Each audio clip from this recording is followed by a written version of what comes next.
नमस्कार, मी Rajratna Jondhale. Top news मराठीमध्ये आपलं स्वागत. राहुरी आणि बारामती पोटनिवडणुकीचं मतदान झालं आणि आज त्याचे निकाल जाहीर होणार आहेत. उपमुख्यमंत्री अजित पवार यांच्या निधनानं आणि शिवाजीराव कर्डिले यांच्या निधनामुळं सुरुवातीला अजित पवार यांच्या निधनामुळे बारामतीची पोटनिवडणूक जाहीर झाली. त्यानंतर राहुरीची पोटनिवडणूक जाहीर झाली. या दोन्ही निवडणुकीमध्ये शिवाजीराव कर्डिले यांचे पुत्र राहुरी पोटनिवडणुकीमध्ये भारतीय जनता पक्षाकडून उमेदवारीच्या रिंगणात आहे, तर दुसरीकडे बारामतीमध्ये राष्ट्रवादी काँग्रेस पक्षाकडून राष्ट्रवादी काँग्रेस पक्षाच्या राष्ट्रीय अध्यक्ष सुनेत्रा पवार निवडणुकीच्या रिंगणात आहेत. त्याचबरोबर या निवडणुकीच्या मतमोजणीमध्ये नेमकं काय घडतंय, कोण कुणावरती वरचढ ठरतंय, कोणते फॅक्टर महत्वाचे ठरलेले आहेत, हे आपण सगळंच या पोटनिवडणुकीच्या बाबतीमध्ये जाणून घेणार आहोत. आणि त्याचबरोबर ज्या 5 राज्यांच्या विधानसभेच्या निवडणुका आहेत, प्रामुख्याने पश्चिम बंगाल असेल, तामिळनाडू असेल, केरळ असेल, त्याचबरोबर आसाम आणि पुडुचेरी या ठिकाणी ज्या विधानसभेच्या निवडणुका आहेत, त्या निवडणुकीमध्ये कोण कुणावरती भारी ठरलेलं आहे, कोणते फॅक्टर महत्वाचे ठरलेले आहेत, कोणता पक्ष पुन्हा सत्ता राखताना दिसतोय, कोणता पक्ष कमबॅक करतोय, ह्या सगळ्याच गोष्टींवरती आपण चर्चा करणार आहोत.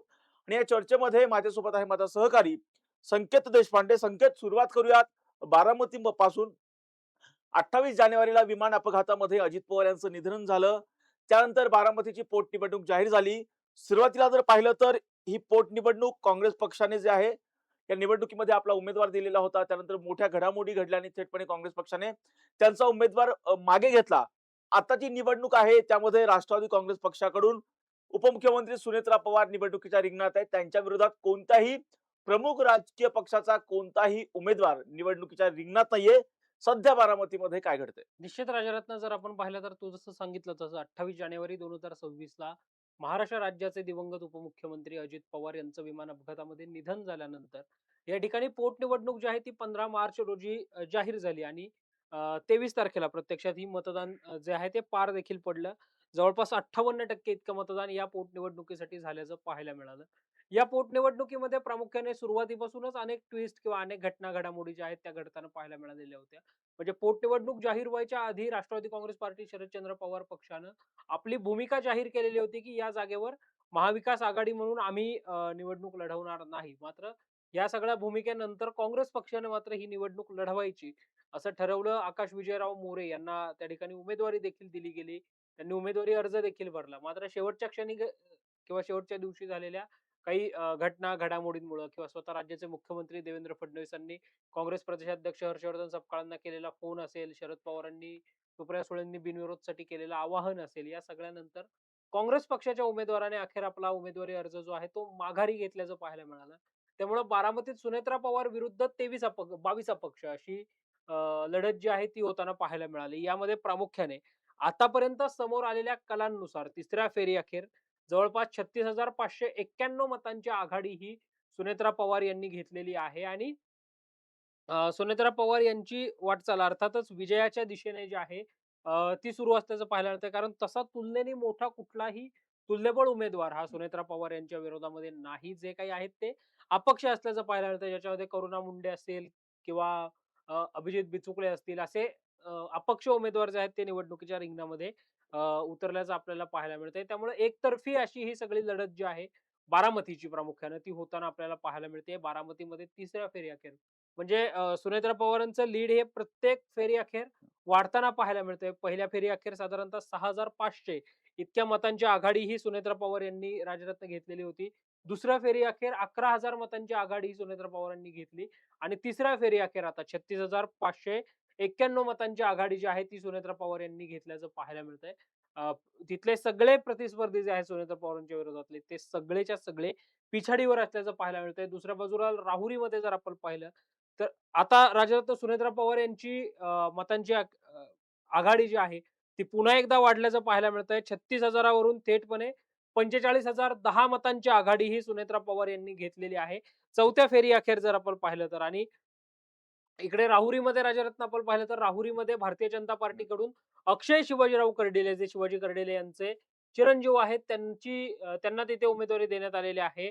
ते साधारणतः आतापर्यंतच्या फेरीनुसार चौथ्या फेरी अखेर आतापर्यंत 25,408 मतांची आघाडी त्यांना मिळाल्याचं पाहायला मिळते. तर त्यांच्या विरोधामध्ये जे गोविंद मोकाटे आहेत त्यांना मात्र 3,522 मतं ही मिळताना पाहायला मिळतात. दोन्ही जागा प्रामुख्याने राजरत्न या बारामती आणि राहुरीच्या दोन्ही जागा या महायुतीकडे पुन्हा एकदा जाताना जे आहे ते चित्र आपल्याला आतापर्यंतच्या कलांनुसार पाहायला मिळतंय. संकेत, सुरुवातीला या निवडणुकीमध्ये ज्या पद्धतीचं चित्र होतं, की काँग्रेस पक्षाने त्यांचा उमेदवार दिला. त्यानंतर मोठ्या प्रमाणामध्ये अ, त्यांना विनंती करण्यात आली. पार्थ पवार यांनी केलेलं वक्तव्य असेल, की काँग्रेसचा डाउनफॉल सुरू झालेला आहे. त्यानंतर थेटपणे काँग्रेस पक्षाने थेटपणे पार्थ पवार यांच्यावरती टीका केलेली होती.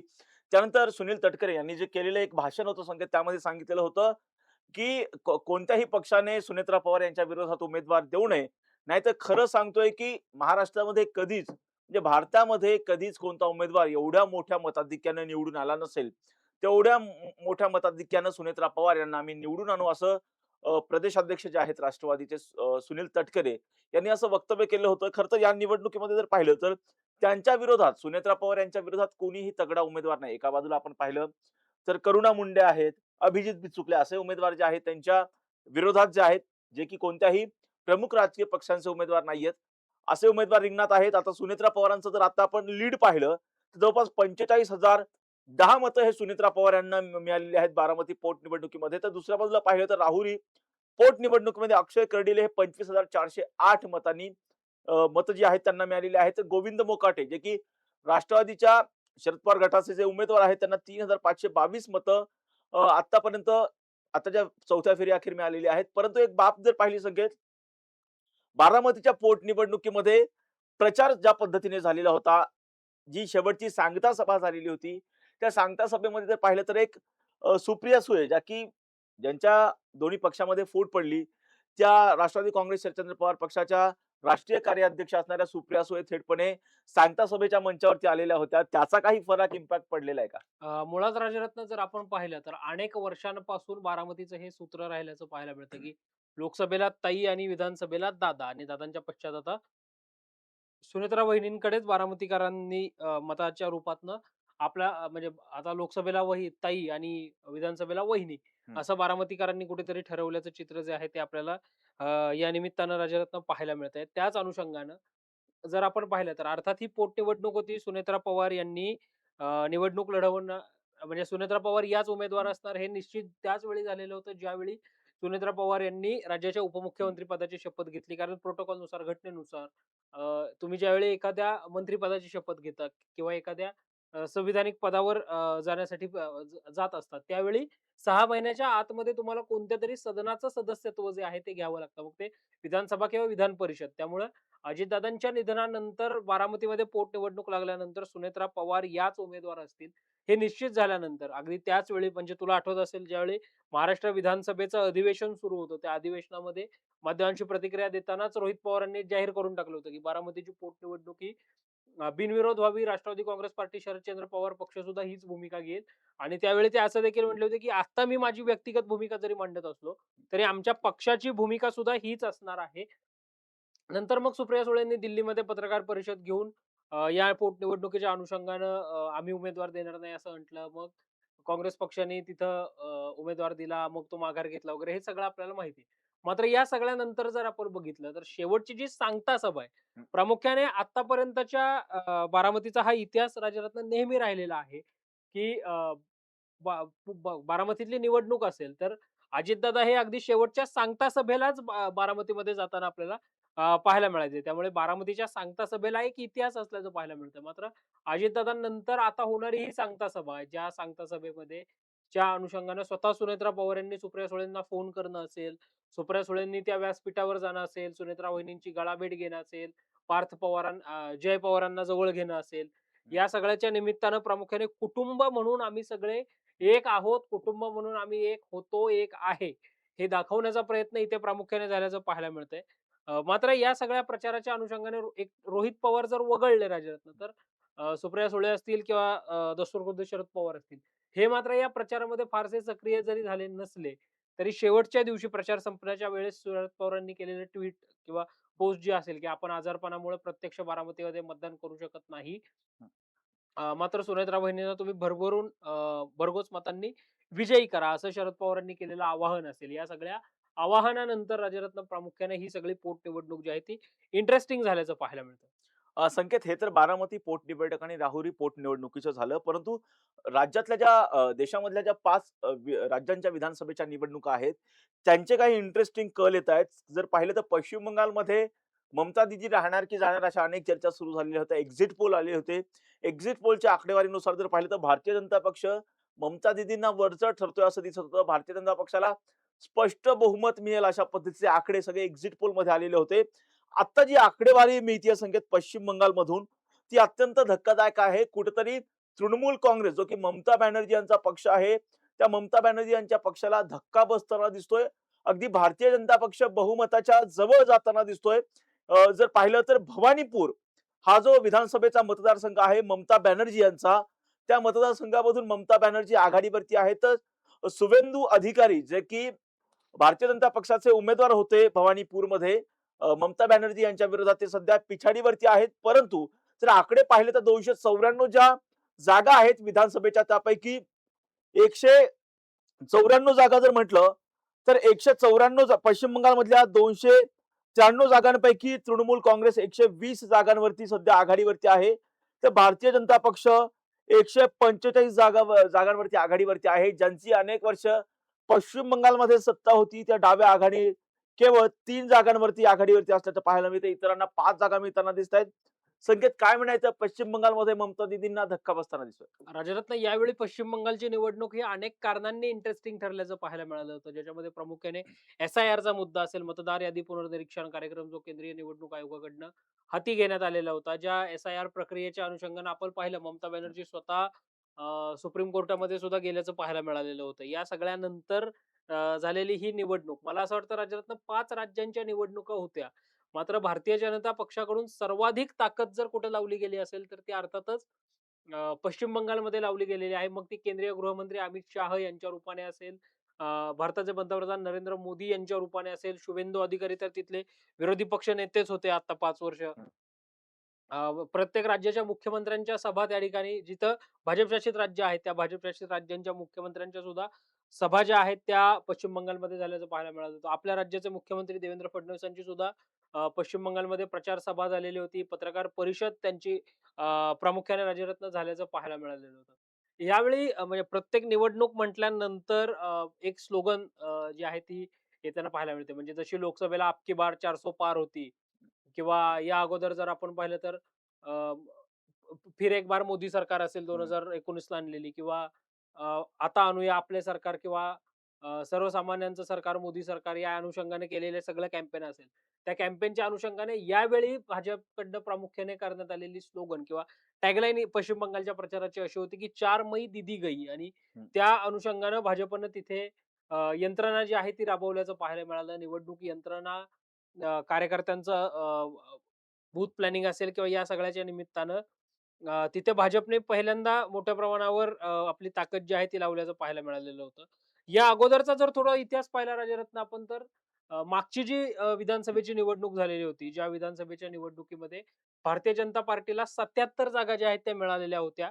या अगोदरच्या निवडणुकांमध्ये केवळ 2 जागांवर भारतीय जनता पार्टी जी आहे ती असल्याचं पाहायला मिळालं. मग मागच्या निवडणुकीच्या वेळी, म्हणजे साधारणतः 2021 ला झालेली निवडणूक, ज्याच्यामध्ये शुवेंदू अधिकारी जे पूर्वाश्रमीचे ममता बॅनर्जी यांचे अतिशय विश्वासू होते. ममता बॅनर्जी यांचे राइट हँड अशी सुनेत्रा शुवेंदू अधिकारी यांची ओळख होती. मात्र त्या शुवेंदू अधिकारींना भारतीय जनता पार्टीमध्ये घेण्यात आलं. भारतीय जनता पार्टीकडनं शुवेंदू अधिकारी यांनी निवडणूक लढवली, आणि त्यावेळी तुला आठवत असेल की ममता बॅनर्जी यांचा विधानसभेला पराभव जो आहे तो या भवानीपुरम मतदारसंघातनं झाला होता, जिथनं ते शुवेंदू अधिकारी विजयी झाले. त्या विजयाची बक्षिसी म्हणून शुवेंदू अधिकारी हे पश्चिम बंगालचे विरोधी पक्षनेते जे आहेत ते झाल्याचं पाहायला मिळालं होतं. कारण आता प्रामुख्याने शुवेंदू अधिकारी यांच्या चेहऱ्यावरच भारतीय जनता पार्टीने ही सगळी निवडणूक जी आहे ती लढवल्याचं पाहायला मिळतंय. पंतप्रधान नरेंद्र मोदी, केंद्रीय गृहमंत्री अमित शहा यांचं बॅकिंग हे शुवेंदू अधिकारी यांच्या रूपानं जे आहे त्या मिळाल्याचं पाहायला मिळालं.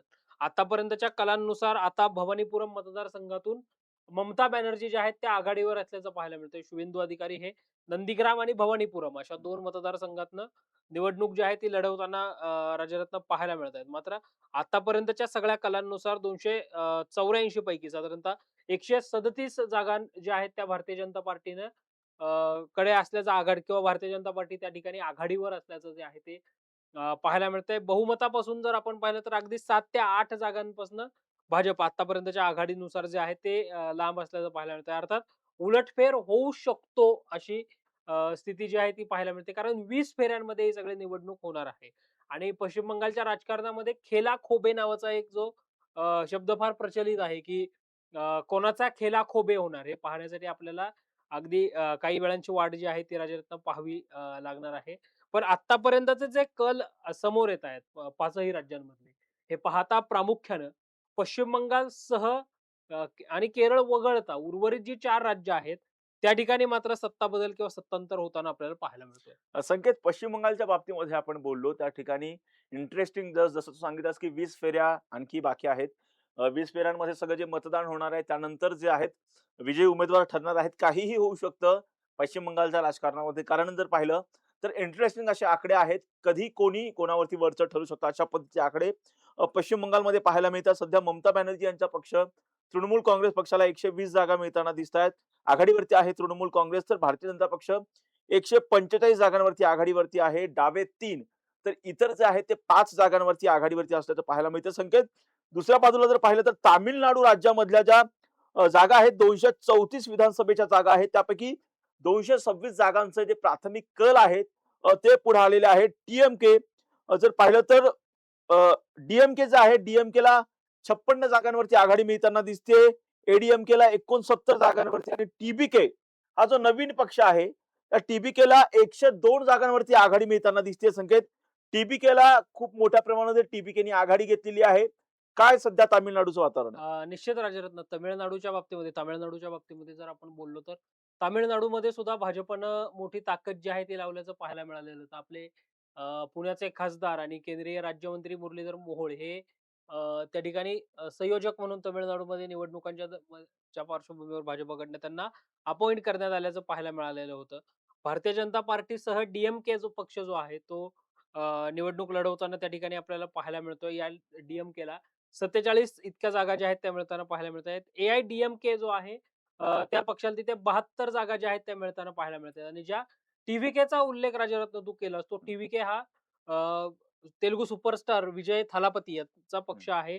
ज्या पक्षाने पहिल्यांदा या निवडणुकीमध्ये म्हणजे पक्ष स्थापन झाल्यानंतर निवडणुकीमध्ये हा पक्ष जो आहे तो उतरल्याचं पाहायला मिळतंय आणि टीव्हीके तमिळतनं वेग्गा कळ्ळम असा या पक्षाचं नाव आहे. त्या पक्षाला 100 इतक्या जागा ज्या आहेत त्या मिळताना आघाडीवर आपल्याला पाहायला मिळते. तर ऑथर पक्षाला म्हणजे अन्य पक्षांना 1 जागा जी आहे ती या ठिकाणी मिळताना आपल्याला पाहायला मिळते. दक्षिण भारतामध्ये कुठेतरी म्हणजे भाजपचं नेहमी राजरत्न आपण असं म्हणू शकतो, की एक दुखणं राहिलंय, की हं. उत्तर प्रदेशनी भारतीय जनता पार्टीला साथ दिली, महाराष्ट्राने साथ दिली, बिहारने साथ दिली.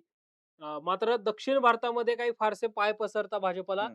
आलेले नाहीत आणि त्यामुळं दक्षिण भारतामध्ये सुद्धा आपला विजय कसा मिळेल, आपली रणनीती कशी यशस्वी होईल आणि दक्षिण भारतामध्ये आपलं सरकार कसं येईल, यासाठी भाजप नेहमी आग्रही राहिल्याचं आपल्याला पाहायला मिळतं. मात्र डीएमके, एआयडीएमके, स्टॅलिन या सगळ्यामुळे प्रामुख्याने भाजपचा तिथे नेहमी आपल्याला प्रत्येक निवडणुकांमध्ये चंचू प्रवेश जो आहे तो होताना पाहायला मिळतोय. त्यामुळे एकंदरीतच या सगळ्या निमित्तानं तमिळनाडूमध्ये सुद्धा कुठेतरी 134 जागांपैकी आता 98 जागांवर टीव्हीके जो आहे तो आघाडीवर असल्याचं पाहायला मिळतंय आणि त्या ठिकाणी एआयडीएमकेच्या जागांमध्ये सुद्धा वाढ झाली आहे. 75 जागा तर डीएमके 48 जागांवर जे आहे ते आता आघाडीवर असल्याचं पाहायला मिळतंय.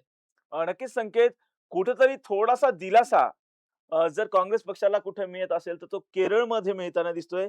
संकेत, केरळमध्ये काँग्रेस पक्ष आघाडीवरती दिसतोय. तर पाहिलं तर ला 85 जागा, तर दुसऱ्या बाजूला काँग्रेस पक्षाला जर दुसरा जो पक्ष आहे विरोधी पक्ष डाव्यांना, डावे कुठेतरी केरळमध्ये पिछाडीवरती दिसतायत, 48 जागांवरती दिसतायत.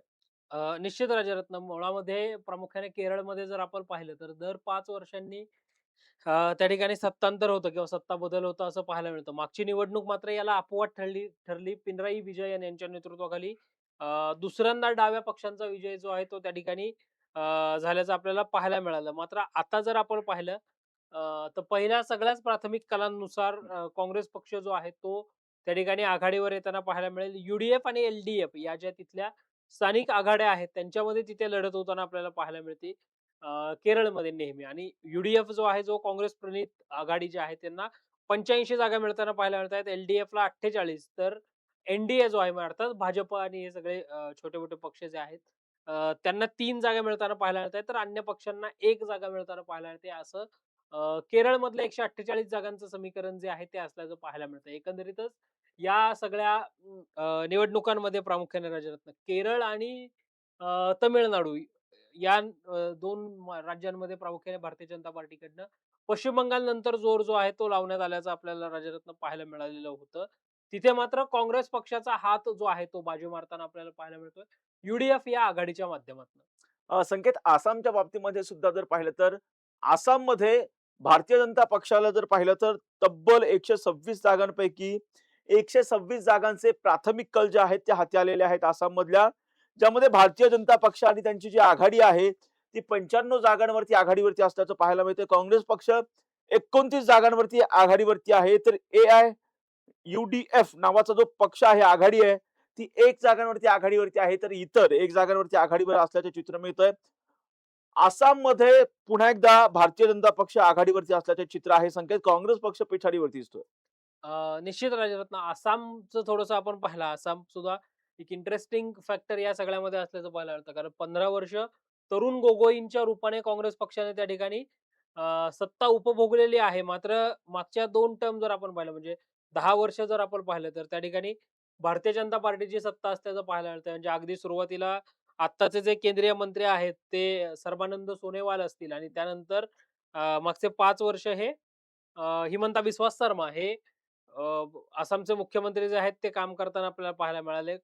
हिमंता बिस्वा शर्मा मूळचे काँग्रेसवासी आहेत राजरत्न. हं. काँग्रेसमधून भारतीय जनता पार्टीमध्ये हिमंता बिस्वा शर्मा हे आलेले आहेत. मात्र भाजपमध्ये आल्यानंतर आपण पूर्वाश्रमीचेच भाजपवासी आहोत आणि राष्ट्रीय स्वयंसेवक संघाचे निष्ठावान स्वयंसेवक आहेत.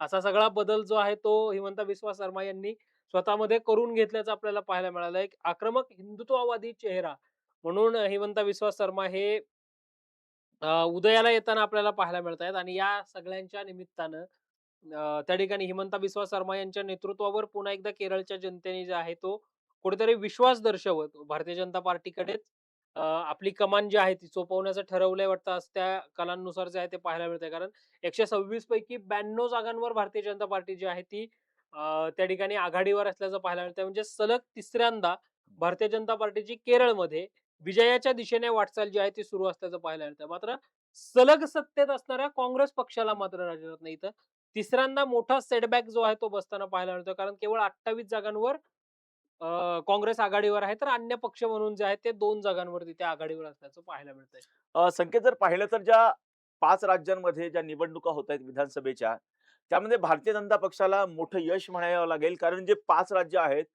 त्यापैकी 4 राज्य जे आहे भारतीय जनता पक्ष आणि त्यांची जी आघाडी आहे, ते त्या ठिकाणी सत्तेत येताना दिसतात. केवळ केरळ राज्यामध्ये जर पाहिलं तर काँग्रेस पक्ष आणि त्यांची जी आघाडी आहे, ती सत्तेमध्ये येताना दिसते. संकेत पुडुचेरीमधलं सुद्धा चित्र जर पाहिलं, तर पुडुचेरीमध्ये सुद्धा भारतीय जनता पक्षाने जी आहे ती आघाडी घेतल्याचं चित्र आहे. काँग्रेस पक्ष जो आहे पुडुचेरीमध्ये जो आहे तो पिछाडीवरती असल्याचे चित्र पाहायला मिळतंय. पुडुचेरीच्या ज्या 30 विधानसभेच्या जागा आहेत, संकेत त्यापैकी 29 जागांचे प्राथमिक कल हाती आलेले आहेत. ज्यामध्ये भारतीय जनता पक्ष 22 जागांवरती आघाडीवरती आहे. काँग्रेस पक्ष 6 जागांवरती आघाडीवरती आहे. तर इतर एका जागेवरती जे आहेत ते आघाडीवरती आहेत.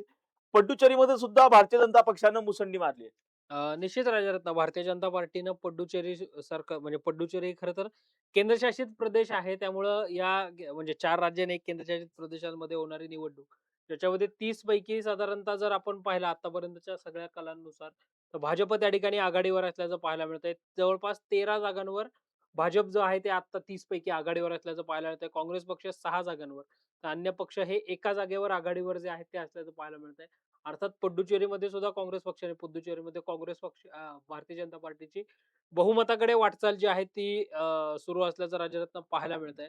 अर्थात या सगळ्यामध्ये छोटं जरी राज्य असलं, केवळ 30 विधानसभेच्या जागा जरी असल्या, तरी पुडुचेरी सुद्धा भारतीय जनता पार्टीसाठी अतिशय महत्त्वाचं असणारं राज्य आहे. केंद्रशासित प्रदेशाच्या दृष्टिकोनातनं सुद्धा एक महत्त्वाचं असणारं राज्य आहे. ज्या ठिकाणी सुद्धा भाजप मुसंडी मारताना जे आहे ते आपल्याला पाहायला मिळतं. मात्र सगळ्यात प्रमुख लढत ही पश्चिम बंगालमध्येच होताना आपल्याला पाहायला मिळते. पश्चिम बंगालमध्ये साधारणतः 65 जागा या भारतीय जनता पार्टीच्या गतवर्षीच्या तुलनेत वाढताना पाहायला मिळत आहेत. कारण आतापर्यंत 136 जागांवर भाजप जे आहे ते आघाडी घेताना आपल्याला पाहायला मिळतोय. तर टीएमकेच्या मात्र हं, तृणमूल काँग्रेस पक्षाच्या हं. टीएमसीच्या जागा ज्या आहेत त्या मात्र घटताना कुठेतरी राज्यरत्न पाहायला मिळत आहेत. जवळपास 70 जागा टीएमसीच्या मागच्या वर्षीच्या तुलनेत घटताना पाहायला मिळत आहेत. संकेत 125 संकेत काय चित्र म्हणायचं?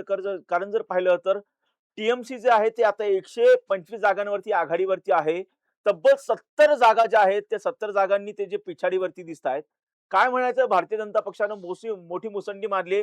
ममता बॅनर्जींचं काय चुकलंय असं वाटतं? मुळात राजरत्न ममता बॅनर्जींचं काय चुकलं असा ज्यावेळी आपण विचार करतो त्यावेळी साधारणतः म्हणजे ममता बॅनर्जींची वाटचाल जर आपण पाहिली तर ती ममता बॅनर्जींची वाटचाल ही नेहमी आक्रमकतेच्या दिशेने जाताना आपल्याला पाहायला मिळाली. म्हणजे मुळामध्ये डावे पक्ष जे होते ज्यांची सत्ता ही अनेक वर्षांपासून पश्चिम बंगालमध्ये होती. मग ज्योती बसू तिथले मुख्यमंत्री असताना ममता बॅनर्जींचा झालेला संघर्ष या सगळ्याच्या निमित्तानं सुद्धा आपण पाहिलं. म्हणजे डाव्या पक्षांना सत्तेबाहेर खेचायचं हे प्रामुख्याने ममता दीदींचं धोरण जे आहे ते असल्याचं पाहायला मिळालेलं होतं. 2011 ला ममता बॅनर्जी यांचं हे सगळं स्वप्न जे आहे ते पूर्ण झाल्याचं सुद्धा पाहायला मिळालं. म्हणजे ममता बॅनर्जी केंद्रामध्ये त्यावेळी राज्यमंत्री देखील कोयना खात्याच्या कोयल म्हणजे कोळसा खात्याच्या कोळसा खात. मंत्री देखील त्या असल्याचं पाहायला मिळालेलं होतं. आणि त्या सगळ्यानंतर ममता बॅनर्जींनी पश्चिम बंगालच्या राजकारणामध्ये आपली एक इमेज बिल्डिंग जी केलेली होती, ज्याचा फायदा 2011 मध्ये ममता दीदींना झाल्याचं पाहायला मिळालं. डाव्यांचा अनेक वर्षांचा गड उद्ध्वस्त होऊन ममता बॅनर्जी या त्या ठिकाणी विराजमान झाल्याचं सुद्धा आपल्याला पाहायला मिळालं होतं. मग 2011 असेल, त्यानंतर साधारणतः 2015 ची निवडणूक असेल किंवा मग त्यानंतर झालेली हं. 2021 ची निवडणूक असेल. या सगळ्या तिन्ही निवडणुकांमध्ये ममता दीदींच्या नेतृत्वाखाली टीएमसीची सत्ता जी आहे ती येताना पाहायला मिळते. मात्र सलग 3 टर्म, 15 वर्ष किंवा हा खूप मोठा काळ राजकारणामध्ये असल्याचं पाहायला मिळतं. त्यामुळं कुठेतरी अँटी इन्कम्बन्सी एक विरोधाची लाट जी आहे ती निश्चितपणे येताना पाहायला मिळते आणि त्याचाच फटका हा ममता बॅनर्जींना बसताना पाहायला मिळतोय. मात्र आपण जसं मगाशी सुद्धा बोलताना म्हटलं राजरत्न, की भारतीय जनता पार्टीने फार ताकद जी आहे ती या ठिकाणी लावल्याचं पाहायला मिळालेलं होतं.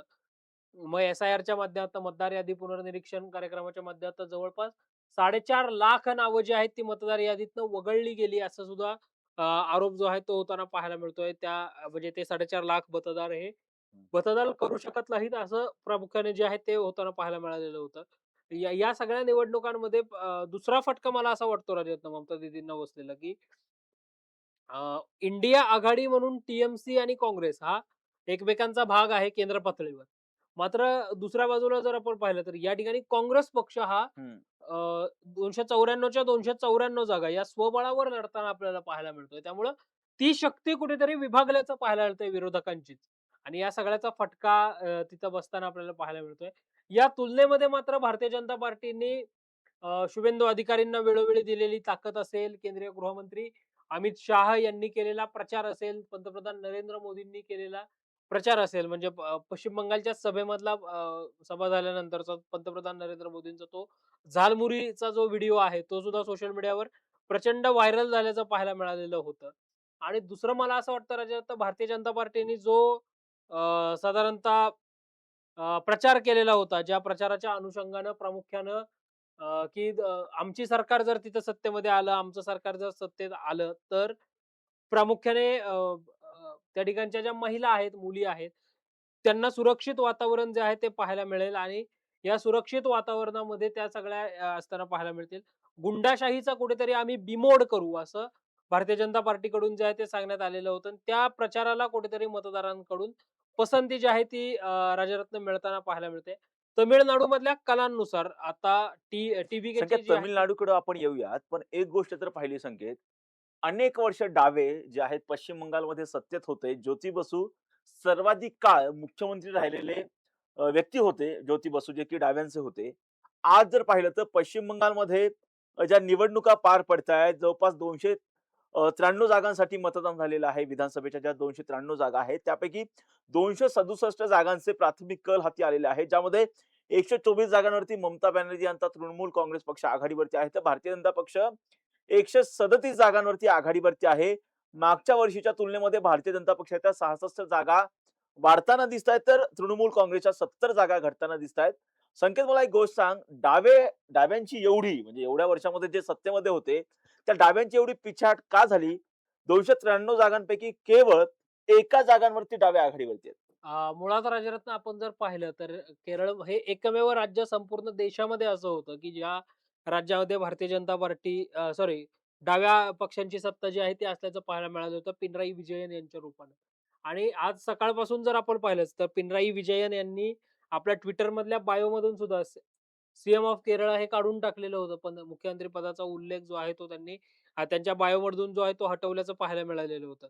या ठिकाणी भारतीय जनता पार्टी म्हणून असेल, काँग्रेस पक्ष म्हणून असेल, या प्रस्थापित पक्षांनी लावलेली ताकद या ताकदीच्या आधारावर आणि केरळमध्ये प्रामुख्याने राजरत्न आपण पाहिलं तर दर 5 वर्षांनी तिथं सत्तांतर होताना आपल्याला पाहायला मिळतंच. मात्र मागच्या वर्षी पिनराई विजयन यांच्या नेतृत्वाखाली झालेल्या सगळ्या सरकारमध्ये किंवा त्या सगळ्या सत्तांतरामध्ये प्रामुख्यानं त्या पिनराई विजयन हे पुन्हा सत्तेमध्ये येताना पाहायला मिळाले होते. यावेळी मात्र काँग्रेस पक्षानं डाव्यांचं सरकार जे आहे ते तिथं खालसा करत असतानाचं चित्र जे आहे ते आपल्याला पाहायला मिळतंय.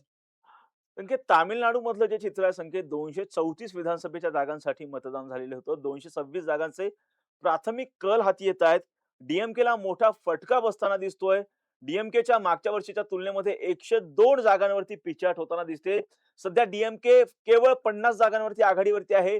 ए-डी-एम-के 73 जागांवरती आघाडीवरती आहे आणि जो नौखा पक्ष आहे विजय थलापती यांचा, तो 102 जागांवरती आघाडीवरती असल्याचं चित्र पाहायला मिळते संकेत.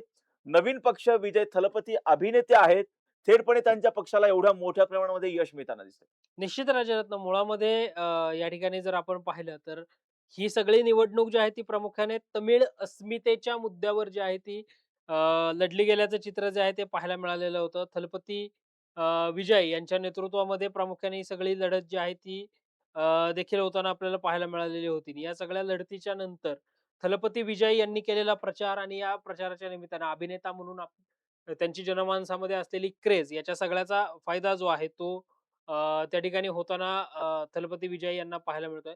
प्रस्थापितांना मात्र दोन्हीकडच्या डी आणि ए या दोघांनाही तिथे फटका जो आहे तो बसताना पाहायला मिळतोय. त्यामुळे एकंदरीतच या सगळ्यामध्ये प्रामुख्याने राजरत्न अनेक मोठ्या पक्षांना हादरा जो आहे तो या निकालाच्या निमित्तानं बसताना पाहायला मिळतोय. नक्कीच संकेत आता आपण जर पाहिलं तर सध्या राज्यामध्ये सुद्धा त्या 2 पोटनिवडणुका आहेत. अजित पवार यांच्या निधनामुळे जी रिक्त झालेली बारामतीची पोटनिवडणूक जाहीर झालेली आहे. सुनेत्रा पवार या की राज्याच्या उपमुख्यमंत्री आहेत, त्या सध्या या निवडणुकीमध्ये रिंगणात आहेत. दुसऱ्या बाजूला राहुरी पोटनिवडणूक जाहीर झालेली होती. कारण शिवाजीराव कर्डिले यांचं निधन झालेलं होतं. त्या ठिकाणी सुद्धा पोटनिवडणूक जाहीर झालेली आहे. त्या ठिकाणी जर पाहिलं तर राहुरी पोटनिवडणुकीमध्ये भारतीय जनता पक्षाकडून अक्षय कर्डिले निवडणुकीच्या रिंगणात आहेत. तर शेवटच्या क्षणी जर पाहिलं तर प्राजक्त तनपुरे हे इच्छुक होते. त्यानंतर त्यांनी अनपेक्षितरित्या मी निवडणूक लढणार नाही असं जाहीर केलं. त्यानंतर शरद पवार यांनी खेळी केली आणि गोविंद मोकाटे हे निवडणुकीच्या रिंगणात उभे राहिल्याचं चित्र पाहायला मिळालेलं आहे. काय घडतंय या दोन्हीकडे? प्रामुख्याने राजरत्न बारामती आणि राहुरीच्या अनुषंगाने जर आपण विचार केला तर बारामती आणि राहुरीमध्ये अर्थातच बारामतीची पोटनिवडणूक तर बिनविरोधच तिथे तशी झाल्याचं पाहायला मिळालं. कारण टेक्निकली जरी निवडणूक झालेली असली तरी सुनेत्रा पवार यांचा विजय हा निश्चित पद्धतीने असल्याचं पाहायला मिळतंय. त्यामुळे एकंदरीतच या सगळ्यामध्ये प्रामुख्यानं बारामतीमध्ये तर तशी वन साइड किंवा एकतर्फी लढत जी आहे ती होताना पाहायला मिळाली.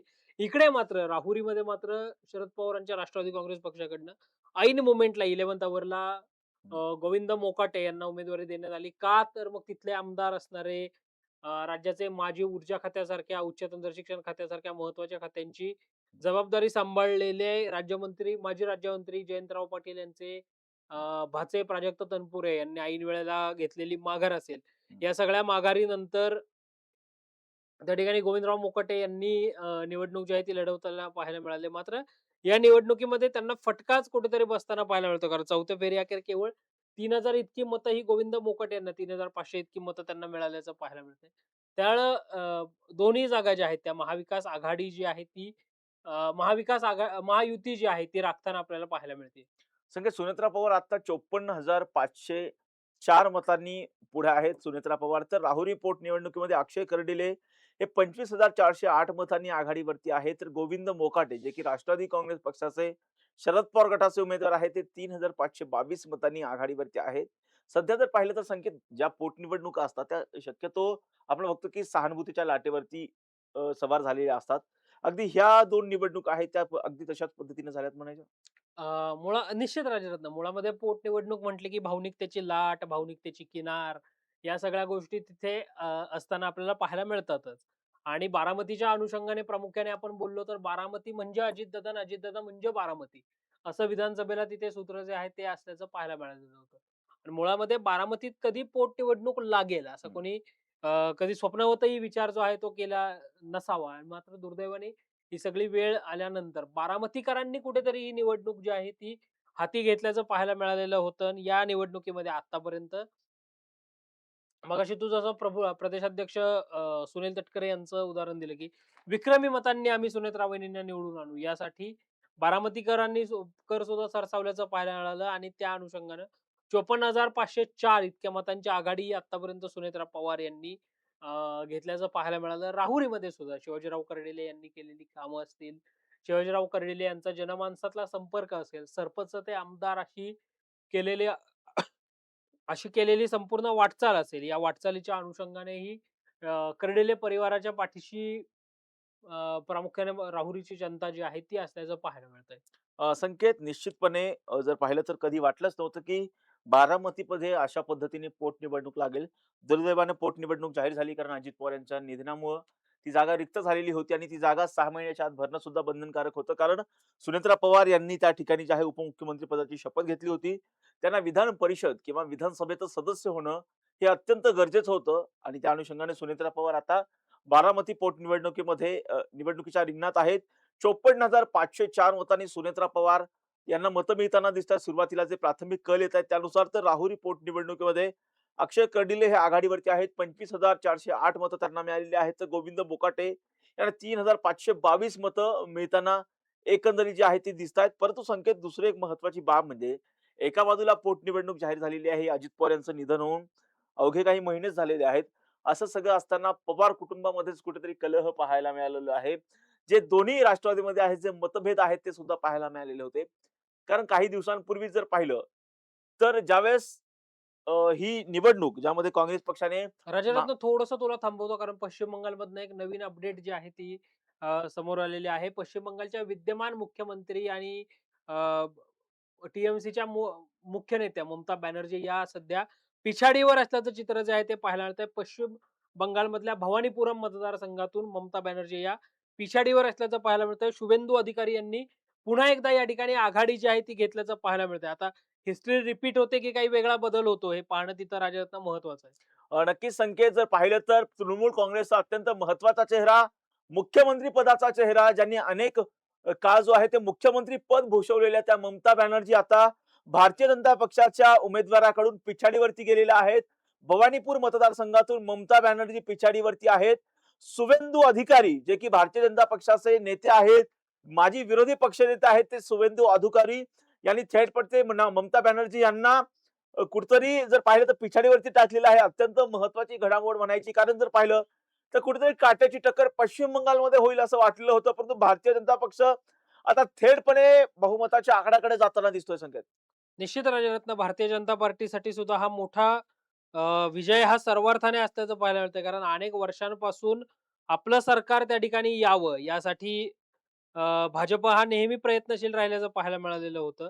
आणि ते स्वप्न प्रामुख्याने भाजपचं आज या निमित्तानं पूर्ण होताना पाहायला मिळतंय. भाजपचं सत्ताचं सोपान चढण्याचं स्वप्न जे आहे ते पश्चिम बंगालच्या रूपाने पूर्ण होताना पाहायला मिळतंय. शुवेंदू अधिकारी हे माध्यमांशी संवाद साधतायत राजरत्न आणि मतदारांनी आपल्यावर कशा पद्धतीने विश्वास ठेवला, का विश्वास ठेवला हे सगळं शुभेंदू अधिकारी जे आहेत ते राजरत्न सांगताना पाहायला मिळतायत.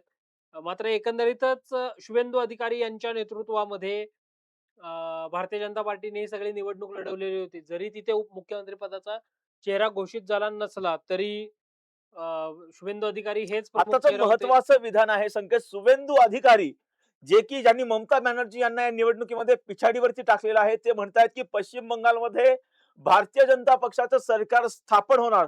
अशा पद्धतीचं वक्तव्य शुवेंदू अधिकारी यांनी केलेलं आहे. जर भारतीय जनता पक्षाचं सरकार जर पश्चिम बंगालमध्ये स्थापन झालं तर इतिहासात पहिल्यांदा पश्चिम बंगालमध्ये भारतीय जनता पक्षाचं सरकार स्थापन होणार आहे. निश्चित राजरत्न आणि पश्चिम बंगालमध्ये हिंदू एकवटले कुठेतरी पुन्हा ध्रुवीकरणाचा मुद्दा जो आहे तो शुवेंदू अधिकारी यांनी या ठिकाणी आणल्याचं पाहायला मिळतंय. पश्चिम बंगालमध्ये हिंदू एकवटले अशी प्रतिक्रिया शुवेंदू अधिकारी यांनी दिल्याचं पाहायला मिळतंय. तिकडे आसाममध्ये कार्यकर्त्यांचा जल्लोष जो आहे तो सुरू झालेला आहे. भारतीय जनता पार्टीच्या कार्यकर्त्यांचा जल्लोष जो आहे तो होताना पाहायला मिळतोय. राजरत्न, हिस्ट्री रिपीट होताना आसाममध्ये सुद्धा आपल्याला पाहायला मिळते. कारण या अगोदर सुद्धा 15 वर्ष सलग काँग्रेस पक्षाचं सरकार हं. हे आसाममध्ये होतं. तरुण गोगोई हे तिथले मुख्यमंत्री होते. यावेळी मात्र आपण पाहिलं तर आता सर्बानंद सोनोवाल, हिमंता बिस्वा शर्मा यांच्यानंतर कोण हे जरी प्रश्नांकित असलं किंवा हे जरी या प्रश्नाचं उत्तर जरी अनुत्तरित असलं, तरी आसाममध्ये मात्र भारतीय जनता पार्टी ही सत्ता राखताना प्रामुख्याने पाहायला मिळते. कार्यकर्त्यांचा जल्लोष त्या ठिकाणी झाल्याचं पाहायला मिळतंय. पवन खेरा आणि हिमंता बिस्वा शर्मा यांच्यामधला वाद-संवाद जो आहे तो या निवडणुकीमध्ये इंटरेस्टिंग ठरलेला होता. कारण हिमंता बिस्वा शर्मा यांच्या पत्नीने 3 वेगवेगळी पारपत्र जी आहेत ती म्हणजे परदेशातल्या मालमत्तांची जी द्यावी लागतात आपल्याला अ, हं. माहिती जी माहिती द्यावी द्यावी लागते, लागते. हां. ती वेगवेगळ्या ठिकाणी दिल्याचं पाहायला मिळालेलं होतं. त्याच्यामुळे पवन खेरा यांनी केलेला आरोप या सगळ्यामुळं अगदी शेवटच्या मोमेंटमध्ये ही सगळी निवडणूक जी आहे, ते रंगात आल्याचं पाहायला मिळालेलं होतं. आणि यामध्ये आता त्या ठिकाणी आसाममध्ये भाजप सत्ता राखताना जे आहे ते पाहायला मिळतंय. अ, राजरत्न, पश्चिम बंगालमध्ये भारतीय जनता पार्टीनं झालमोरी खात आपला विजय जो आहे किंवा ते सगळं सेलिब्रेट करताना पाहायला मिळत आहेत. कारण पंतप्रधान नरेंद्र मोदींचा ज्यावेळी तो एक व्हिडिओ राजरत्न हं. व्हायरल झालेला होता झालमुरीचं खातानाचा. त्यानंतर सगळ्या विरोधी पक्षांकडनं पंतप्रधान नरेंद्र मोदी यांना अ, ब कुठेतरी ट्रोल करण्यात आलेलं होतं. पंतप्रधान नरेंद्र मोदी यांच्यावर टीका करण्यात आलेली होती. हं. मात्र या सगळ्या आघाडीच्या नंतर 160 जागांवर जवळपास भारतीय जनता पार्टी आघाडीवर आल्यानंतर कार्यकर्त्यांकडनं तीच झालमुरी खात विरोधी पक्षांना कुठेतरी डिवचण्याचा प्रयत्न जो आहे तो होताना पाहायला मिळतोय. भवानीपुरम मतदारसंघातनं शुभेंदू अधिकारी यांची आघाडी जी आहे ती राजरत्न कायम असल्याचं पाहायला मिळतंय. पण एकंदरीतच राजरत्न या सगळ्या सोबत जर आपण बघितलं तर अ, केरळमध्ये सुद्धा काँग्रेस पक्ष हा पुन्हा सत्तेत कमबॅक करतानाचं चित्र जे आहे ते आपल्याला पाहायला मिळतंय. मात्र या सगळ्या निमित्तानं राजरत्न एक गोष्ट जर आपण पाहिली तर ममता बॅनर्जी यांना नेमका म्हणजे अँटी इन्कम्बन्सीचा फटका बसला, की भाजपच्या यंत्रणेपुढे तृणमूल काँग्रेस कमी पडलं असं काय नेमकं काय वाटतं तुला? संकेत जर पाहिलं तर भारतीय जनता पक्षाने जर पाहिलं तर ज्या वेळी आपण पाहिलं की सातत्याने भारतीय जनता पक्ष आणि ममता बॅनर्जी यांच्यामध्ये सातत्याने आपण जो आहे तो संघर्ष पाहिलेला आहे आणि कुठेतरी ज्या पद्धतीने आता भारतीय जनता पक्षाने प्रचार केलेला होता. स्वतः प्रचारामध्ये जर पाहिलं तर केंद्रातले महत्त्वाचे नेते होते. त्याचबरोबर केंद्रीय गृहमंत्री अमित शहा यांनी ज्या पद्धतीने प्रचार केलेला होता, एस-आय-आरचा मुद्दा असेल, तो मुद्दा सुद्धा इथे प्रभावी ठरल्याचं चित्र पाहायला मिळते. परंतु ममता बॅनर्जी यांनी सातत्याने ज्या पद्धतीने आक्रमक पवित्रा घेतलेला होता, अनेक आक्रमक पद्धतीने त्यांनी भारतीय जनता पक्षावरती टीका केली होती. परंतु भारतीय जनता पक्षाचं अनेक वर्षांपासूनचं प्लॅनिंग होतं, की आपल्याला काहीही केलं तरी आपल्याला पश्चिम बंगालची सत्ता मिळवायची आहे. कारण सातत्याने भारतीय जनता पक्ष असेल किंवा तृणमूल काँग्रेस यांच्यामध्ये सातत्याने संघर्ष आपण पाहिलेला होता. एकदा तर तुला आठवत असेल संकेत, की मुख्यमंत्र्यांच्या निवासस्थानाच्या बाहेर जर तुला आठवत असेल तर केंद्राची सुरक्षा त्या ठिकाणी पाहिलेली होती नक्की, ममता नक्की. बॅनर्जी आणि त्यांनी थेटपणे ममता बॅनर्जींनी सांगितलं, "यहाँ पे क्या कर रहे हो? चलो निकलो, चलो निकलो." अशा पद्धतीचं वक्तव्य सुद्धा आपण पाहिलेलं होतं. त्यामुळे केंद्र सरकार विरुद्ध राज्य सरकार असा संघर्ष सातत्याने पश्चिम बंगाल आणि नरेंद्र मोदी सरकारच्या बाबतीमध्ये आपण पाहिलेला होता आणि अखेरीस आता जर पाहिलं तर खूप मोठा फटका या निमित्तानं ममता बॅनर्जी यांना बसताना दिसतोय. 161 जागा संख्येत खूप मोठा आकडा आहे. 161 जागांवरती भारतीय जनता पक्ष आघाडीवरती आहे. डावे आता 5 जागांवरती आघाडीवरती आहे संकेत. अ, अ, काँग्रेस पक्ष 5 जागांवरती आघाडीवरती आहे. डावे 2 जागांवरती आहेत. तर इतर 4 जागांवरती तर तृणमूल काँग्रेस 121 जागांवरती आघाडीवरती असल्याचं चित्र पाहायला मिळतोय. परंतु भारतीय जनता पक्षाचं जसं सांगितलेलं आहे त्यांच्या विरोधी पक्षनेत्यांनी, त्यांच्या नेत्यांनी, की भारतीय जनता पक्ष पश्चिम बंगालमध्ये सत्ता स्थापन करणार आहे आणि तशाच पद्धतीचं चित्र आता जो आहे ते आपल्याला पाहताना मिळतं. एकंदरीतच निश्चितपणे राजरत्न जर आपण पाहिलं तर 4 मई दीदी गई हं. ही जी काही घोषणा भाजपने दिलेली होती त्यासाठी लावलेली स्ट्रॅटर्जी भारतीय जनता पार्टीची असेल ती साठा उत्तराची कहाणी पाचा उत्तरली संपूर्ण होताना पाहायला मिळते आणि त्या अनुषंगानं प्रामुख्याने इथं 161 जागांवर भाजप जे आहे ते आघाडी घेताना राजरत्न आपल्याला पाहायला मिळतं. 121 जागांवर टीएमसी आघाडीवर असल्याचं पाहायला मिळतंय. या सगळ्या कलांनुसार राजरत्न भारतीय जनता पार्टीनं बहुमताचा आकडाही क्रॉस जो आहे तो केल्याचं पाहायला मिळतंय. अर्थात हे कल आहेत.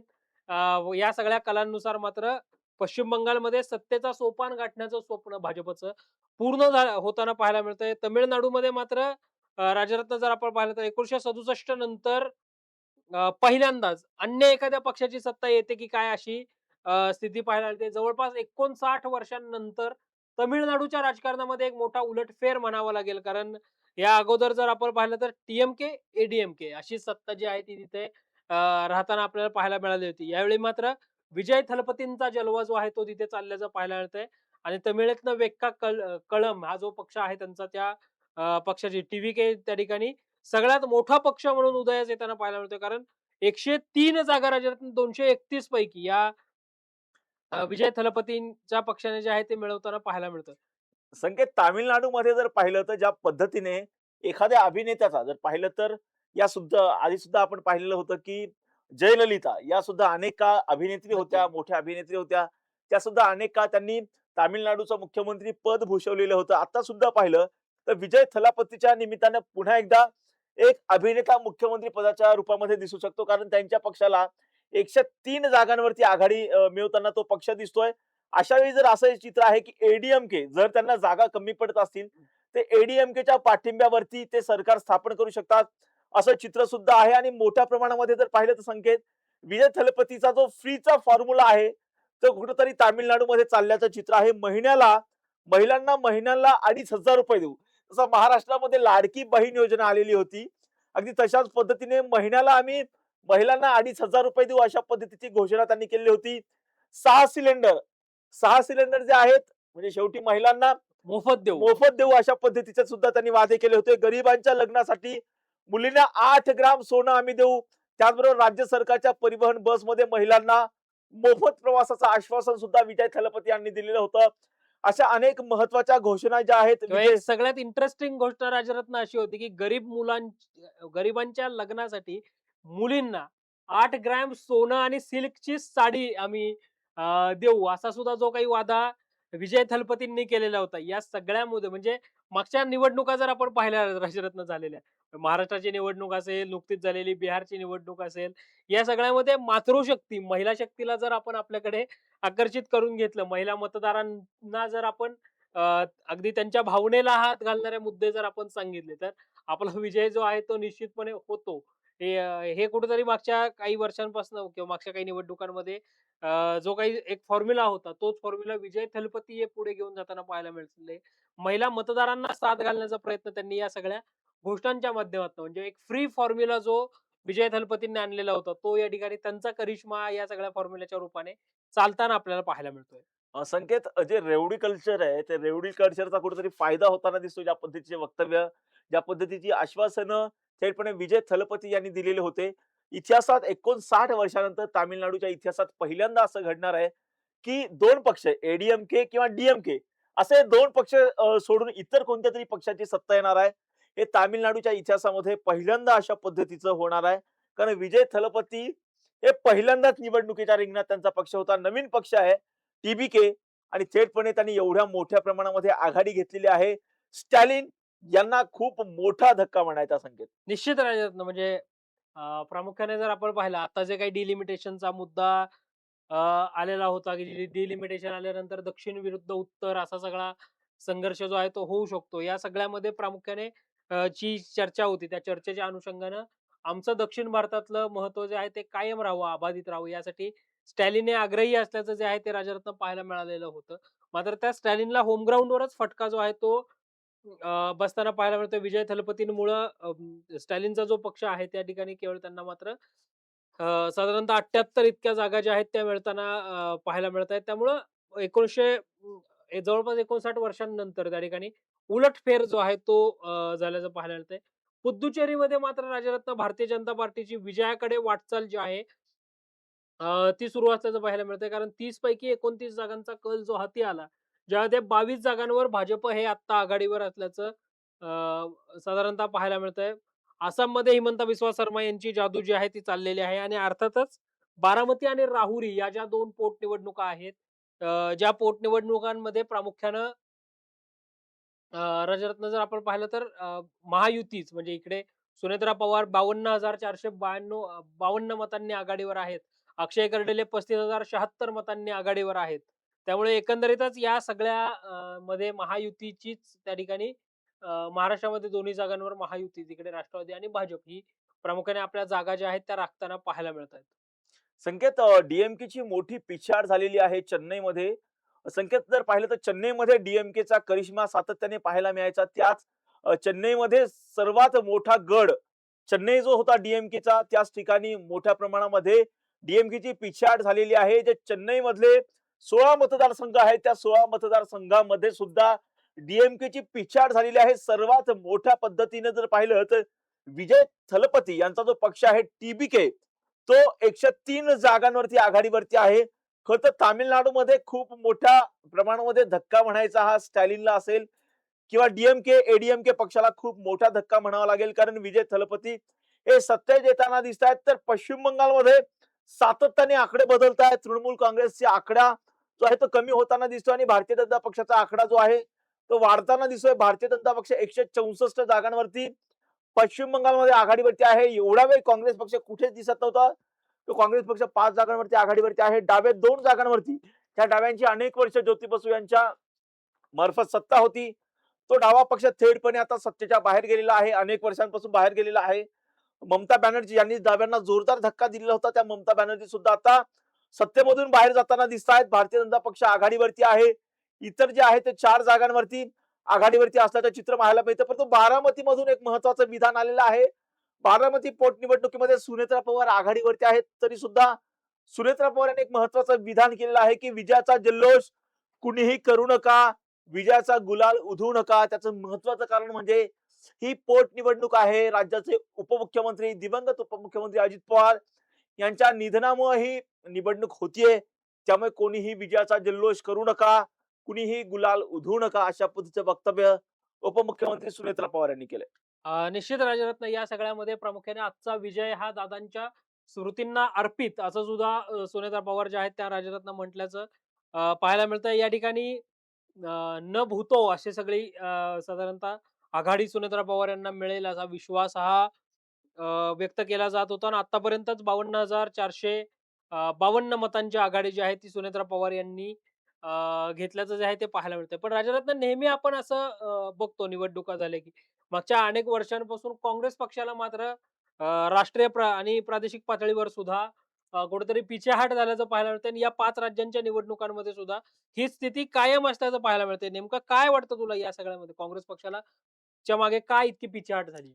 असंख्य सातत्याने जर पाहिलं तर तो एवढा जुना पक्ष आहे. स्वातंत्र्याच्या आधीपासूनचा पक्ष म्हणून ज्या पक्षाची काँग्रेस पक्षाची ओळख आहे. अनेक वर्ष या काँग्रेस पक्षाने केंद्रामध्ये सत्ता उपभोगलेली आहे. अनेक त्यांचे पंतप्रधान झालेले आहेत. त्याच काँग्रेस पक्षाची सातत्याने पिछाट होते आणि विशेषतः जर पाहिलं तर 2014च्या आधी जर पाहिलं तर 2014 पर्यंत हाच काँग्रेस पक्ष सत्तेत होता. 2014 असेल, 2009 असेल त्या काळामध्ये सुद्धा मनमोहन सिंग यांच्या रूपानं काँग्रेस पक्ष सत्तेमध्ये होता. मनमोहन सिंग देशाचे राजरत्न थोडंसं थांबवतो. पंतप्रधान नरेंद्र मोदी हे आता 6:30 वाजता भारतीय जनता पार्टीच्या मुख्यालयामध्ये जाणार आहेत. ज्या ठिकाणी निवडणुकांच्या नंतर पंतप्रधान नरेंद्र मोदी हे कार्यकर्त्यांना संबोधित करत असतात. अगदी त्या पद्धतीने मुख्यालयामध्ये भाजपच्या मुख्यालयामध्ये दिल्लीतल्या हेडक्वार्टरमध्ये हा सगळा जल्लोष जो आहे तो होताना आपल्याला पाहायला मिळणार आहे. राजरत्न निश्चितपणे संकेत जल्लोष तर होणारच आहे. कारण जर पाहिलं तर ज्या राज्यामध्ये कधीच भारतीय जनता पक्षाची अ, इतिहासामध्ये सत्ता आली नव्हती त्या राज्यामध्ये सत्ता येते असतात. पश्चिम बंगालमध्ये भारतीय जनता पक्ष सत्तेमध्ये जाताना दिसतो. त्यामुळे निश्चितपणे जल्लोष होणारच आहे. आणि जर 5 राज्यांच्या निवडणुका आहेत त्यापैकी 4 राज्य जर पाहिलं तर भारतीय जनता पक्षाच्या हातामध्ये येताना दिसत आहेत. त्यामुळे मोठ्या प्रमाणामध्ये खूप मोठा विजय हा भारतीय जनता पक्षांना म्हणावा लागेल. दुसऱ्या बाजूला जसं तो आपण थोड्या वेळापूर्वी बोलत होतो की काँग्रेस पक्षाची पिछाट का झाली, त्याचं महत्वाचं कारण म्हणजे संकेत तुला आठवत असेल 2014 मध्ये ज्या पद्धतीचं अण्णा हजारे यांचं आंदोलन झालेलं होतं, मोठ्या प्रमाणामध्ये भ्रष्टाचार झाला होता असा आरोप करण्यात आलेला होता. अण्णा हजारे यांनी दिल्लीमध्ये ज्या पद्धतीने आंदोलन केलेलं होतं त्यामुळे जनमानसामध्ये एक प्रतिमा गेलेली होती की खूप मोठ्या प्रमाणामध्ये सत्ताधाऱ्यांनी भ्रष्टाचार केलेला आहे आणि ज्या पद्धतीने नरेंद्र मोदी यांनी त्या काळामध्ये आश्वासनं दिलेली होती त्यानंतर नरेंद्र मोदी यांचा करिश्मा आपल्याला 2014च्या निवडणुकीमध्ये पाहायला मिळाला. त्यानंतर 2019 मध्ये सुद्धा नरेंद्र मोदी सत्तेत आले, 24 मध्ये सुद्धा सत्तेत आले. परंतु त्यांची ती स्ट्रॅटेजी होती संकेत, की जे मजबूत असे कॅन्डिडेट आहेत, जे मजबूत असे नेते आहेत, त्यांना आपल्याकडे खेचणं. अगदी तीच युक्ती त्यांनी सगळ्याच राज्यांमध्ये राबवली. पश्चिम बंगालमध्ये सुद्धा जर आपण पाहिलं, तर तशाच पद्धतीचं म्हणावे लागेल. शुभेंदू जे अधिकारी आहेत, ते सुद्धा आता थेटपणे भारतीय जनता पक्षामध्ये आहेत, जे एकेकाळ ममता बॅनर्जी यांचे विश्वासू होते. महाराष्ट्रामध्ये सुद्धा आपण बघतोय, की पूर्ण काँग्रेस पक्षच कुठेतरी भारतीय जनता पक्षामध्येच आल्यासारखं चित्र आहे. मोठमोठे ज्यांनी म्हणजे अशोक चव्हाण ज्यांनी त्यांच्या कुटुंबाने अनेक वर्ष सत्ता उपभोगली. त्यामध्ये शंकरराव चव्हाण 2 वेळा मुख्यमंत्री होते. अशोक चव्हाण 2 वेळा उपमुख्यमंत्री होते मुख्यमंत्री. मुख्यमंत्री होते. ते थेटपणे काँग्रेस पक्षामध्ये गेलेले आहेत. राधाकृष्ण विखे पाटील महत्त्वाचे काँग्रेसचे नेते होते. ते त्या ठिकाणी भारतीय जनता पक्षामध्ये गेले. आपण अशी अनेक महाराष्ट्रामध्ये तर आपण अशी अनेक नावं घेऊ शकतो.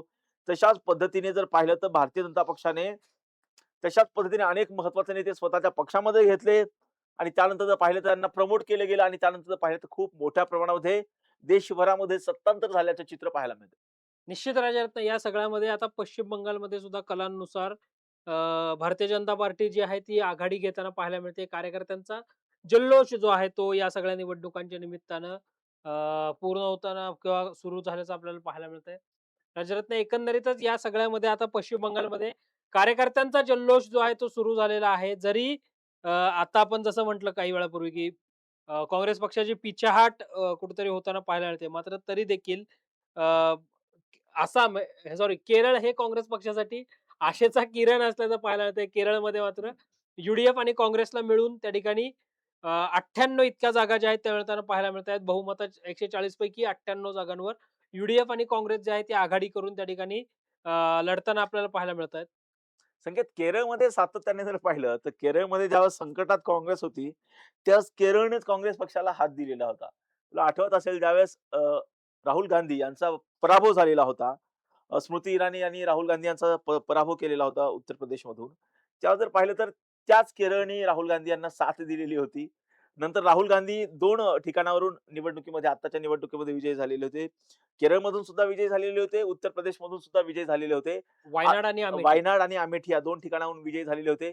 त्या ठिकाणी आता जर पाहिलं तर आता त्यांचीच बहीण असणाऱ्या प्रियंका गांधी केरळमधून ज्या आहेत त्या खासदार आहेत. त्यामुळे त्याचा कुठेतरी फायदाच हा काँग्रेस पक्षाला केरळमध्ये झाला असं वाटतं.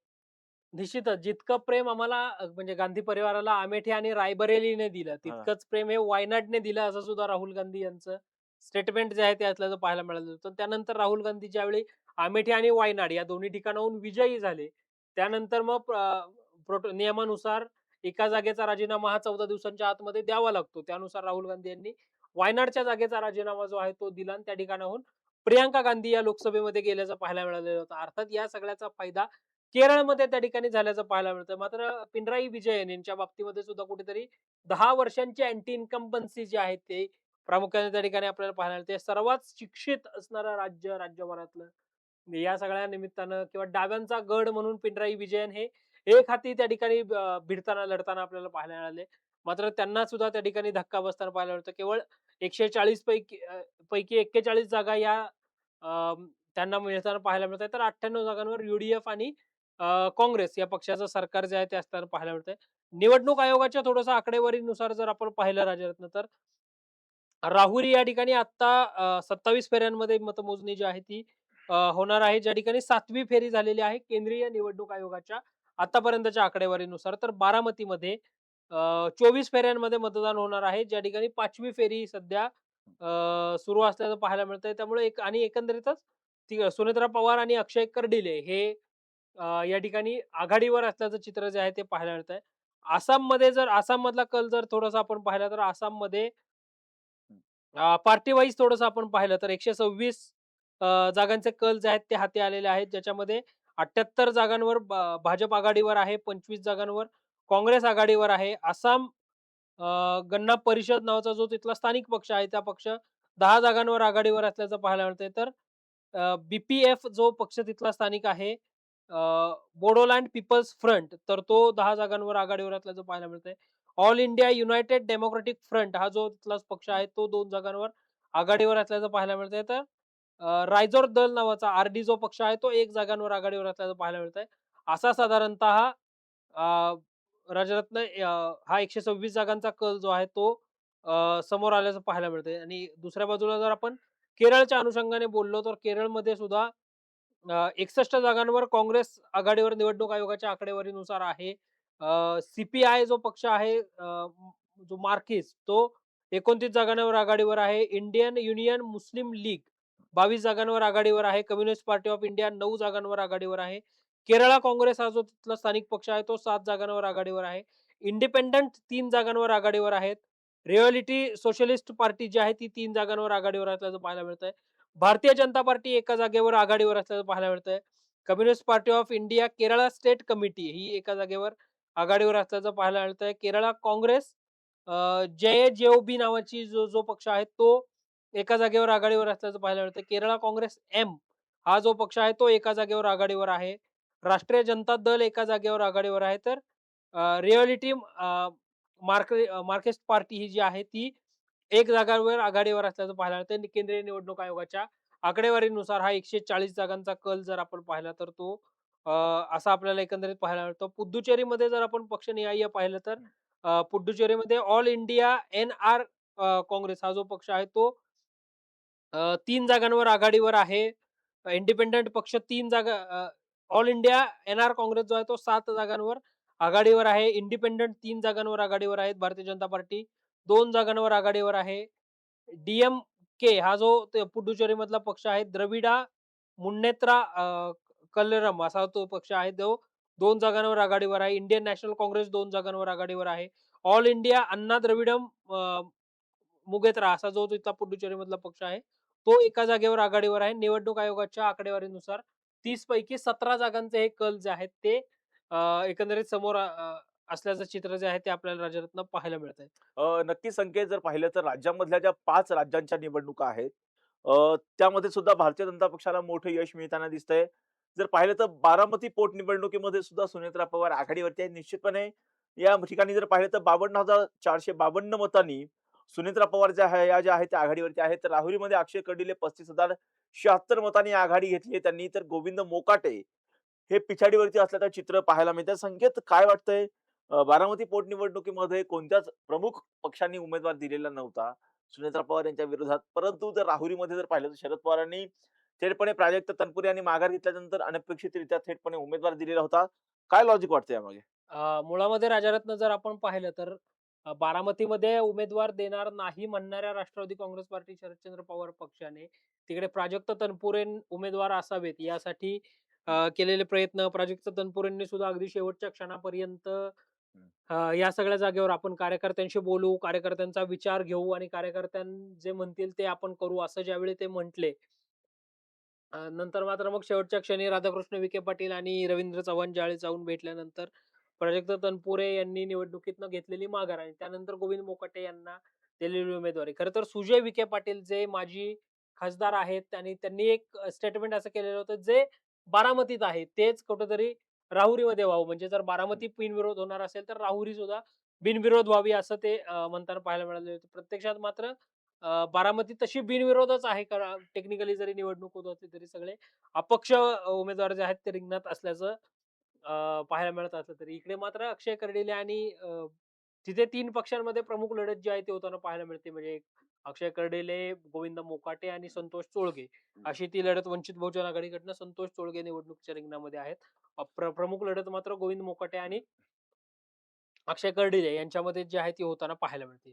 नक्की संकेत, जर पाहिलं तर आता प्रमुख लढत जसं तू सांगितलंस, की गोविंद मोकाटे आणि अक्षय कर्डिले यांच्यामध्येच प्रमुख लढत राहुरीमधली होताना दिसते. तर तिकडे एकतर्फीच निवडणूक म्हणावी लागेल. बारामतीची पोटनिवडणूक सध्या एकतर्फीच होतीये. कारण सुनेत्रा पवार यांनी प्रचंड मोठ्या प्रमाणामध्ये तब्बल 52 मतांची जी आहे जवळपास आघाडी घेतलेली आहे.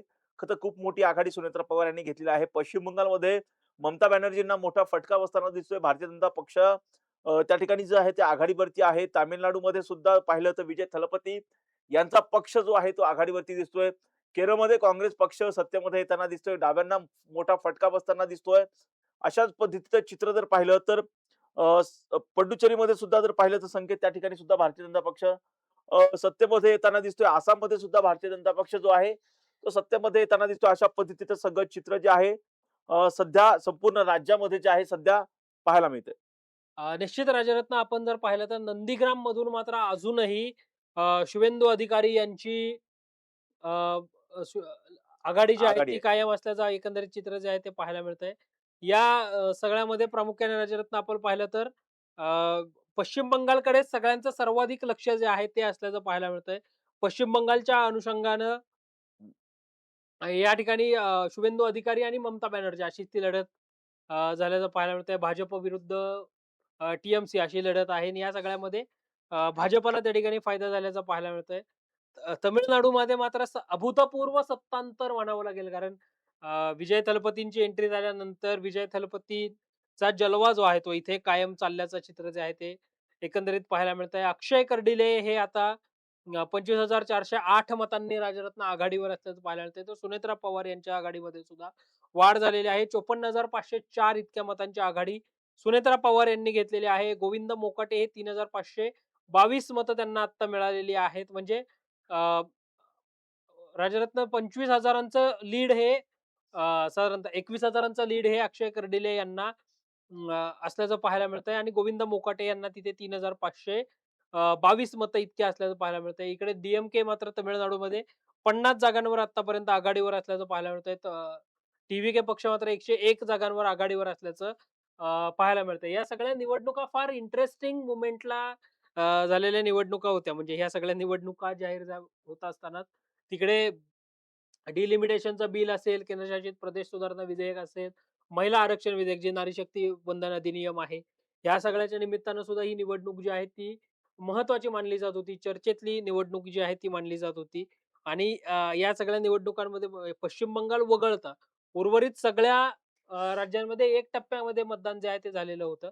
मात्र पश्चिम बंगालमध्ये सुद्धा पुन्हा जर आपण पाहिलं राजरत्न, तर पश्चिम बंगालमध्ये मागची जी निवडणूक झाली होती राजरत्न 2021 ची, ती साधारणतः 7 टप्प्यामध्ये झालेली निवडणूक होती. ही निवडणूक मात्र 2 टप्प्यांमध्येच कुठेतरी झाल्याचं चित्र जे आहे ते आपल्याला पाहायला मिळालं. ज्याच्यामध्ये भाजप सत्तेत येताना आपल्याला पाहायला मिळतोय. नक्कीच संकेत, एक इंटरेस्टिंग गोष्ट अशी आहे, की जर पाहिलं तामिळनाडूमध्ये काही वेगळं काही होऊ शकतं का? जर विजय थलपती, कारण तामिळनाडूमध्ये जर पाहिलं तर तिरंगी लढत होताना पाहायला मिळते तामिळनाडूमध्ये.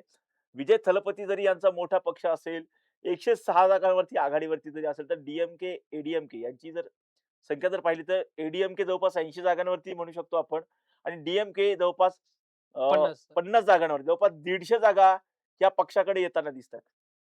राजरत्न आपण जर पाहिलं तर नाडूमध्ये किंवा सगळ्या दक्षिण भारतामध्ये अभिनेत्यांचा प्रभाव हा नेहमी राहिल्याचं पाहायला मिळालं. तू जसं जयललितांचं उदाहरण दिलं, जयललिता सुद्धा अनेक वर्ष तिथे सत्तेत असल्याचं पाहायला मिळालं. मुळामध्ये डी प्लस आणि ए असा ज्यावेळी आपण विचार करतो राजरत्न, या सगळ्यामध्ये पक्ष हा भारतीय जनता पार्टी बरोबर तिथे असल्याचं बोललं जातं. त्यामुळं त्यांच्यासोबत जाणार का? हा तिथला मूळ प्रश्न जो आहे तो असल्याचं पाहायला मिळतं. त्यामुळं पक्षाने मात्र स्वतंत्रपणे आपली वाटचाल विजय तलपतींनी केल्याचं पाहायला मिळालेलं होतं आणि त्यांना आता 106 जागा ज्या आहेत त्या मिळताना पाहायला मिळतात. स्वतः विजय थलपती हे 2 ज्या त्यांनी जागा लढवलेल्या होत्या, त्या दोन्ही जागांवरून आघाडीवर असल्याचं एकंदरीत चित्र जे आहे ते पाहायला मिळतंय. मात्र तामिळनाडूच्या राजकारणामध्ये उलटफेर होण्याची शक्यता ही अधिक असल्याचं पाहायला मिळतंय. हं. निश्चितपणे संकेत, आपण या सगळ्या घटनांचे अपडेट सातत्याने आपल्या प्रेक्षकांना देतच राहूयात. परंतु जर पाहिलं तर त्या 5 राज्यांच्या विधानसभेच्या निवडणुका आहेत. त्यामध्ये तब्बल 4 राज्यांमध्ये म्हणू शकतो संकेत आपण. 3 राज्यांमध्ये भारतीय जनता पक्ष सत्तेमध्ये येताना दिसतोय. केरळमध्ये काँग्रेस पक्ष सत्तेमध्ये येताना दिसतोय. पश्चिम बंगालमध्ये भारतीय जनता पक्ष सत्तेमध्ये येताना दिसतोय. तामिळनाडूमध्ये जो की विजय थलपती यांचा पक्ष आहे, तो सत्तेमध्ये येताना दिसतोय. आसाममध्ये भारतीय जनता पक्ष सत्तेमध्ये येताना दिसतोय. अशा पद्धतीचे चित्र सध्या या 5 राज्यांच्या विधानसभा निवडणुकीमध्ये सध्या जे आहेत मतमोजणीमध्ये पाहायला मिळते. परंतु तामिळनाडूमध्ये अभिनेता विजय थलपती जो आहे, त्यांनी ज्या ठिकाणी 2 जागांवरती निवडणूक लढवली, त्या दोन्ही जागांवरती विजय थलपती यांचा विजय झालेला आहे. पेरंबूर आघाडीवर आहेत राजरत्न. आघाडीवरती आहेत. पेरंबूर आणि तिरुचिरापल्ली पूर्वमधून ते निवडणूक लढवत होते. त्या दोन्ही जागांवरती विजय थलपती जे आहेत ते आघाडीवरती आहेत. टीव्हीकेला तब्बल 106 जागा मिळताना दिसतायत. परंतु राज्यामधलं जर आपण चित्र पाहिलं पोटनिवडणुकीचं, तर सुनेत्रा पवार यांनी मोठ्या प्रमाणामध्ये आघाडी घेतलेली आहे. सुनेत्रा पवार 78,528 मतं सुनेत्रा पवार यांना मिळालेली आहेत. तर त्यांचे प्रतिस्पर्धी जे उमेदवार आहेत त्यांना केवळ 1289 मतं मिळालेली आहेत. राहुरी पोटनिवडणुकीच्या बाबतीमध्ये जर आपण पाहिलं तर अक्षय कर्डिले यांना 39,645 मतं मिळताना दिसत आहेत. तर राष्ट्रवादी शरद पवार गटाचे उमेदवार गोविंद मोकाटे यांना 6,423 मतं मिळताना दिसत आहेत. खरं तर आणखी अजून फेऱ्या बाकी आहेत. त्यामध्ये सुद्धा काय घडतं हे सगळंच आम्ही तुम्हाला या टॉप न्यूज मराठीच्या माध्यमातून सांगणार आहोत. तोपर्यंत तुम्ही पाहत राहा टॉप न्यूज मराठी. आपला महाराष्ट्र, आपली बातमी.